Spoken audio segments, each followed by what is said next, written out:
आज मैं आपको मिक्स फ्रूट की बर्फ़ी बनाना बताऊंगी। ये बनेगी अंगूर, केला और संतरा से। नमस्कार दोस्तों, मैं सपना मुकेश देसी ढाबा में आप सभी का स्वागत करती हूँ। तो चलिए देख लेते हैं ये मिक्स फ्रूट की बर्फ़ी को हमें कैसे बनाना है। सबसे पहले हम ले लेंगे इसमें 2 संतरा, 2 केला और करीब आधा किलो अंगूर। चलिए अब हम आगे बढ़ते हैं। अंगूर को हमने अच्छी तरह से धो लिया है, एक जार ले लिया है। इस जार में हम धुले हुए अंगूरों को डाल देंगे। ये हमने संतरा के बीज सिर्फ निकाले हैं। बीज निकालकर हम अंगूर के साथ इसे हम जार में मिक्स कर देंगे। इसी तरह से हमने केले को भी छीलकर टुकड़े करके जार में डाल दिया। अब इसे हम एक स्मूथ फाइन पेस्ट बना लेंगे। इन सबको हमने 3 से 4 मिनट कंटिन्यू पीसकर एक रस तैयार कर लिया है। चलिए इसे अब हम एक बर्तन में निकाल कर छान लेते हैं। और ध्यान ये रखना हमें पानी बिल्कुल भी नहीं मिलाना है, क्योंकि हम जो नेचुरल रस से बर्फ़ी को बनाएंगे ना, तो उसका एक टेस्ट बहुत ही अच्छा लगता है।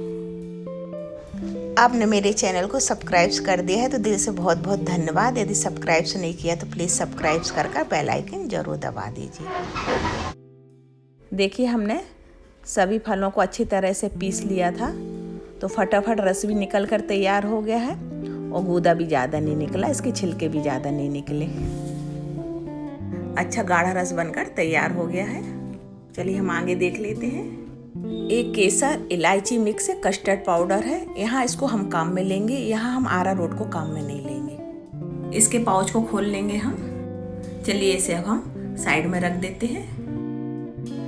जिस बर्तन में हमें बर्फ़ी को जमाना है, भले वो स्टील का हो, एल्युमिनियम का हो या फिर प्लास्टिक का हो, उसमें हम घी को लगाकर तैयार कर लेंगे और अपने मनपसंद ड्राई फ्रूट्स को डाल देंगे। जो भी आपको पसंद है ड्राई फ्रूट्स वो आप ले लीजिए। ये हमने मगज के बीज, थोड़ा सा पिस्ता और थोड़ी सी चारों ले ली हैं। चलिए इसे हम साइड में रख देते हैं। पैन में हमने थोड़ा सा घी डाल दिया है। घी पिघल गया है। अब हमने जो रस को तैयार किया था, इसे हम थोड़ा सा नाप का अंदाज करते हुए डाल देंगे। 1 कटोरी और ये 2 कटोरी है और ये आधा कटोरी और है। आधा कटोरी को हम इसी में वापस कर लेंगे, क्योंकि इसमें हम कस्टर्ड पाउडर मिलाकर एक घोल तैयार करेंगे। एक कस्टर्ड पाउडर आधा कटोरी है। 2.5 कटोरी रस में हमें आधा कटोरी कस्टर्ड पाउडर लेना है। यदि आपका किसी कारण से 3 कटोरी रस हो जाता है, तब भी आपको इतना ही कस्टर्ड पाउडर लेना। कस्टर्ड पाउडर की मात्रा मत बढ़ाइए। ज़्यादा कस्टर्ड पाउडर या अरारोट बिल्कुल भी अच्छा नहीं लगता। देखिए फटाफट घोल तैयार हो गया है। यदि पूरे रस में हम इसको कस्टर्ड पाउडर को मिलाते तो लम्स बनने के ज़्यादा चांस रहते हैं। कम रस में यदि हम कस्टर्ड को मिलाकर घोल तैयार करेंगे तो लम्स बिल्कुल भी नहीं बनेंगे। चलिए इस घोल को हमने तो मिक्स कर दिया है। अब हमें कंटिन्यू इसे चलाना है और फ्लेम को मीडियम रखना है। इसे हमें बिल्कुल भी 1 मिनट के लिए अभी छोड़ना नहीं है, कुछ समय तक।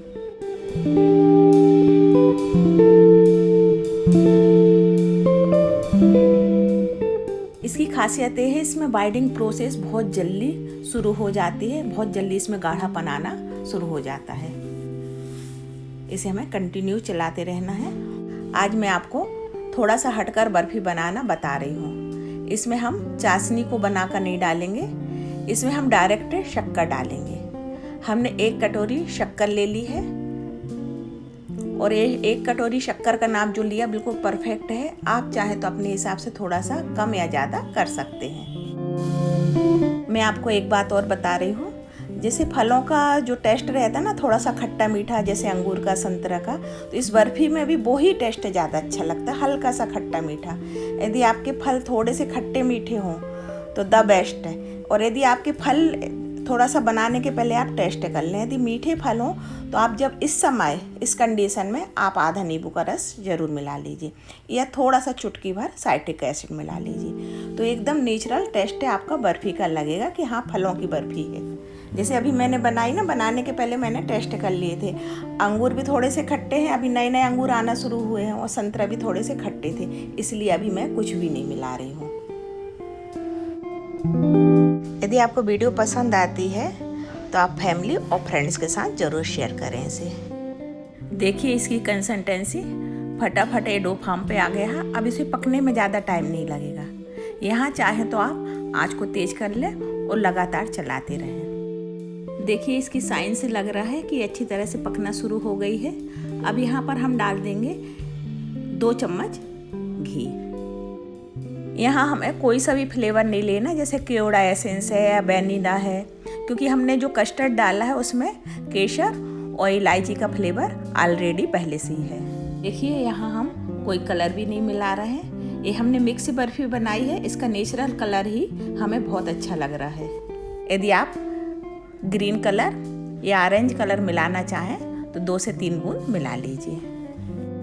अब देखिए इसकी कंसिस्टेंसी एक तला भी छोड़ने लगी कढ़ाई का, और बिल्कुल जेल फॉर्म में आ गई है। और इसको हम इकट्ठा कर रहे हैं तो ये फैल नहीं रही है।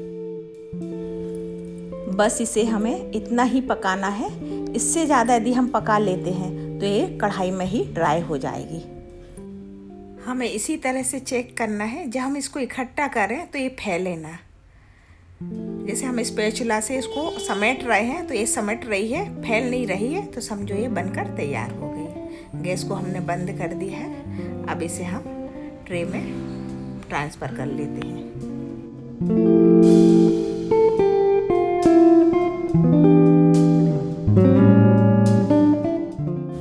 बर्फ़ी को हम स्पैचुला से सेट कर देंगे और कम से कम आधा से 1 घंटे इसे यूं ही छोड़ देंगे। इसके बाद ही इसमें हम बर्फ़ी के शेप का आकार देंगे। चलिए 1 घंटे बाद अब हम बर्फ़ी के पीस बना लेते हैं। इसे हमने थाली में निकाल लिया है। ये बर्फ़ी बनाने में आप कुछ बातों का ज़रूर ध्यान रखें। कस्टर्ड पाउडर की मात्रा आप ज़्यादा ना करें। 2.5 से 3 कटोरी रस में आधा कटोरी से ज़्यादा ना मिलाएं, और फलों के रस में पानी को बिल्कुल ना मिलाएं, और बिना चाशनी की बर्फ़ी बनाएं, बहुत ही टेस्टी बनेगी। देखिए बर्फ़ी के पीस बनाने में ही समझ में आ रहा है कि बर्फ़ी बहुत ज़्यादा सॉफ्ट बनी है। आप लोग भी ज़रूर ट्राई करना इसे, बहुत ही टेस्टी बनकर तैयार होती है, बहुत सॉफ्ट रहती है। आप लोगों को सभी को बहुत पसंद आएगी। और एक नई वीडियो के साथ फिर मिलती हूँ। वीडियो आखिरी तक देखने के लिए आप सभी का दिल से बहुत बहुत धन्यवाद। प्रणाम दोस्तों।